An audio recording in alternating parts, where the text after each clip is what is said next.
Olá pessoal, tudo bem? Bom, mais um vídeo, mais um mês para falar agora carteira de fundos imobiliários agora para o mês de outubro. E acho que já dá para perceber aqui que também conto com a participação de Gabriel Machado. Tudo bem, Gabriel? Tudo Como bem, vai? pessoal? Tudo bem, Glauco? Como é que vai? Tudo bem, tranquilo. Bom, vamos ver se de fato aí outubro começa talvez com o pé direito, né? Acho que setembro acaba os últimos dias um pouco mais tensos de uma maneira geral, né?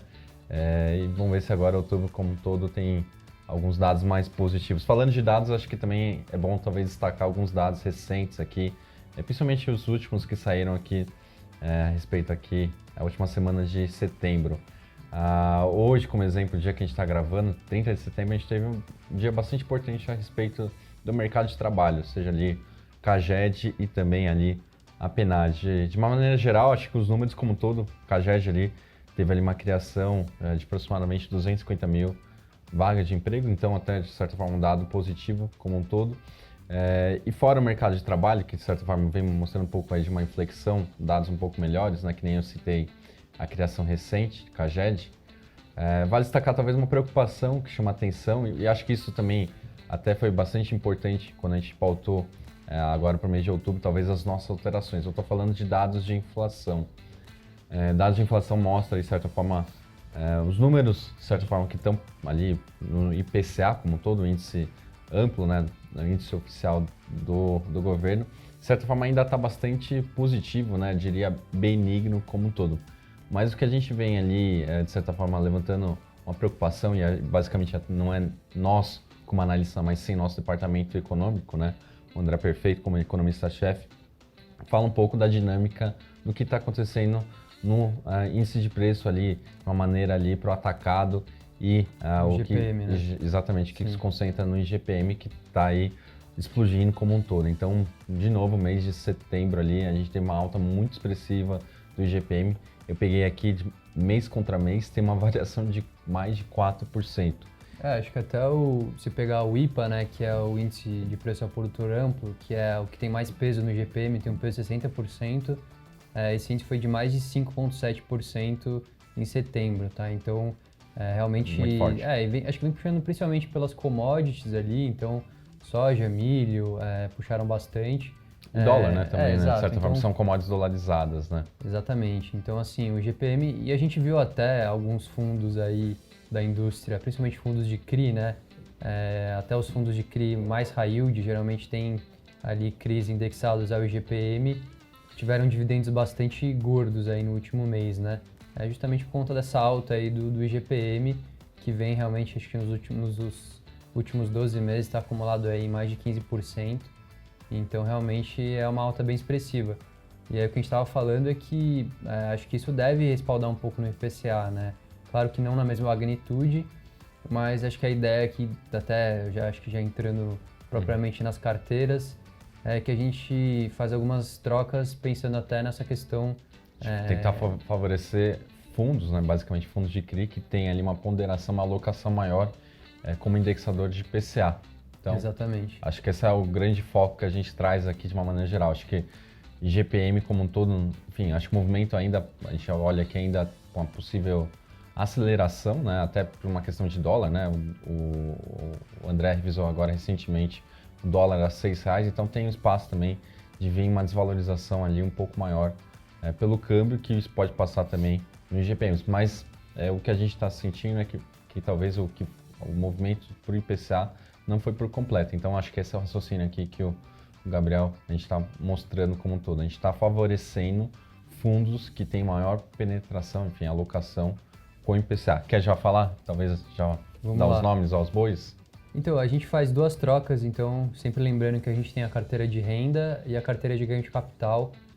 Acho que só destacando também que às vezes a gente não fala aqui todos os ativos por uma questão de tempo, mas sempre lembrando que tem um material ali na descrição do vídeo, então lá tem todos os textos, todos os racionais, tem dados também sobre os fundos. Acho que fica mais interessante para quem tiver interesse e ler o nosso relatório, que é bem mais completo, a gente não consegue falar tudo aqui muitas vezes. Mas falando das alterações, a gente troca dois fundos na carteira de renda, então a gente tira o Bresco Logística. Não era um movimento que a gente queria fazer, mas até o fundo fez uma oferta agora, anunciou uma oferta nos últimos 2 dias, com um preço abaixo de tela e a gente sabe que... Pode ter uma ancoragem, talvez, ali, o preço ser um exatamente. imã, né? O preço de subscrição, de certa forma, pode ser um imã para o preço ali corrente. E a gente e acho gosta também até muito o do próprio... fundo. Desculpa, até uma questão não só da subscrição, que eu acho que, enfim, vai ser realizado até por uma questão de incentivo, né? Tem talvez esse espaço ali de uma possível arbitragem, né? Muita gente talvez queira ou participe ali da oferta, mas na verdade não é intenção propriamente de ficar permanentemente com o ativo. Basicamente é uma intenção talvez de curto prazo, uma especulação, né? Uma arbitragem possível com a subscrição. Então acho que é um ponto aí que a gente levanta. A gente gostamos muito ali do Bresco, até como sugestão talvez ali, a gente tira da carteira sim, como metodologia vai ser tirado, mas até para quem talvez entrou recentemente e queira até participar da oferta, vale, enfim, ficar atento. A gente gosta bastante da gestora e dos ativos que estão hoje no fundo. Exatamente. Então a gente tira o Bresco e coloca um fundo de CRIs, que é o MCCI11, é um fundo da Mauá Capital, então focado ali em CRIs. E como a gente comentou, ele tem uma exposição bem grande a IPCA e até o Bresco é do setor de logísticas e o MCCI tem uma participação grande ali no setor de logística também, mas via dívida imobiliária, via os CRIs, né? Então essa é uma das alterações que a gente faz. E a outra, a gente tira, na verdade, né, o REC R11, o antigo BSR11, também por um movimento de mercado, o fundo também anunciou agora uma nova subscrição. Uma nova subscrição no último dia, com um desconto bem relevante em relação ao preço de tela, 11% ali. Então a gente também acha que vai ter uma pressão negativa no fundo. A gente gosta da casa, gosta do fundo, acho que é um fundo que tem entregado um yield bem interessante, mas a gente acredita que no curto prazo agora pode ter também uma pressão ali no preço, né?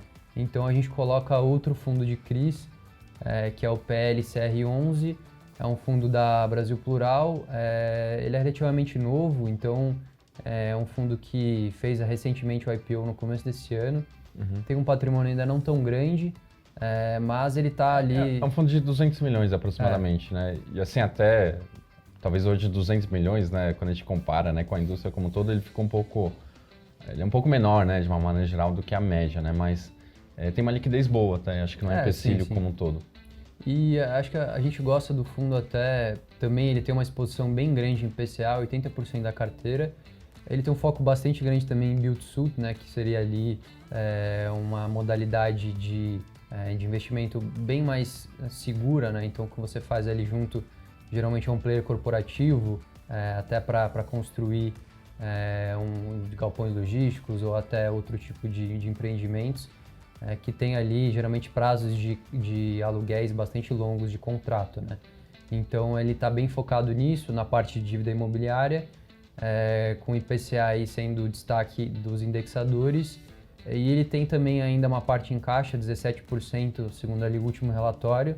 Então acho que ele tende a aumentar dividendos ainda nos próximos meses com a finalização dessa alocação.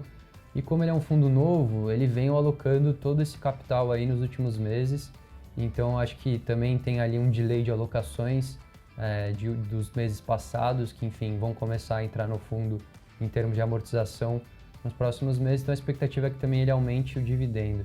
E ele vem negociando bem abaixo do valor patrimonial, né, com um desconto bastante relevante.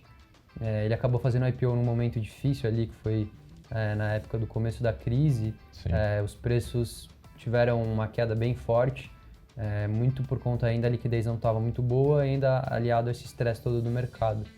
Então a gente acredita que o fundo tem aí potencial para recuperar essa perda aí, e acho que pode ser um bom player para dividendos, entrando com esse desconto aí do valor patrimonial, né? Então essas são as duas alterações que a gente faz na carteira de renda. Agora, falando em carteira de ganho de capital, a gente faz uma alteração também. Basicamente, a gente tira o RECT 11 e coloca basicamente outro fundo ali bastante conhecido, né? Conhecido. Eu não ia usar outro termo, enfim, até fugiu talvez da palavra lendário, não sei, bem antigo do mercado. Estou falando do BC Fund, então BRCR11, então é a nossa sugestão de entrada. Basicamente, se você for olhar de uma maneira geral, a gente está ali trocando um lado corporativo para um outro, de uma maneira mais diversificada. O BC Fund, de certa forma, tem até uma exposição a ativos mais AAA, né? bem localizados, AAA de uma maneira geral. Então, é um pouco, talvez até uma questão até mais defensiva. E também o que chama atenção até na nossa visão, o BC Fund está olhando em termos de preço, a gente acha que tem um upside razoavelmente interessante. Então, acho que essa grande, enfim, acho que seria o grande argumento como um todo. Acho que ativos, teoricamente, melhores posicionados em praças melhores e ativos ali mais premiums como um todo, né, de uma maneira geral. Acho que até vale destacar que o fundo passou por um processo bastante grande aí nos últimos meses de reciclagem do portfólio, principalmente, né? Então reduziu bastante a vacância, né? Ele tinha um problema de vacância bastante alto, a vacância era de 33% em 2018, 2019, e ele vendeu muitos ativos ali que estavam com uma vacância muito alta e fez boas aquisições aí, a última do Diamond Tower, um ativo AAA. Então ele está bem posicionado agora em termos de receita ali em ativos AAA e principalmente aqui na região de São Paulo, tá? Então a gente acha que é um fundo que, claro, apesar do cenário de Lajes ainda está bastante incerto, mas a gente está vendo, até eu ia comentar que a Building soltou alguns dados, né, uma prévia do terceiro trimestre de 2020 de laje corporativa alto padrão em São Paulo.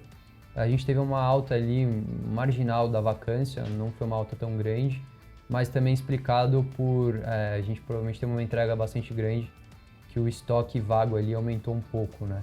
Enquanto que a área ali absorvida, ela também ficou mais ou menos estável. Então, eu acho que assim, a gente segue com uma tese mais otimista até para a laje corporativa.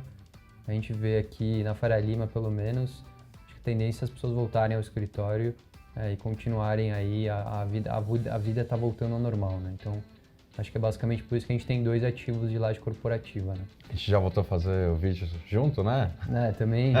Antigamente a gente estava aí nos últimos meses gravando separado, né? Bom, brincadeira à parte, mas acho que, de certa forma, acho que sim, tem essa leitura de uma gradual volta aí das atividades. A gente viu ali vários comentários de empresas, né, a nível internacional, que eu me lembro aqui até o presidente, o JP Morgan, onde que ele basicamente chamou todo mundo de volta.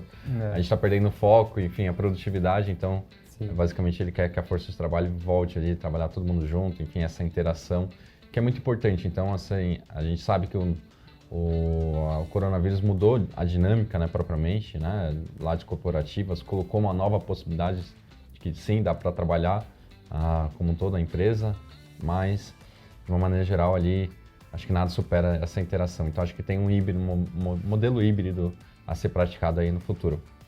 Bom, eu acho que eu vou fazer só um último comentário aqui também, vale destacar, né? A gente está passando por um momento interno, né? Um pouco mais complexo, talvez, no âmbito fiscal, discussão política como um todo, né?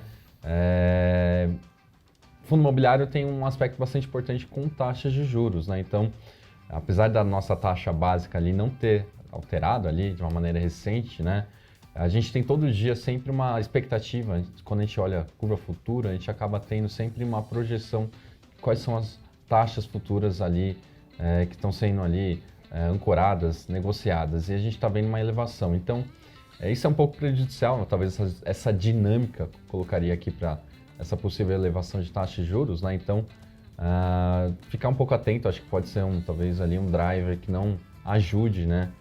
Como um todo ali no nosso mercado de fundos imobiliários.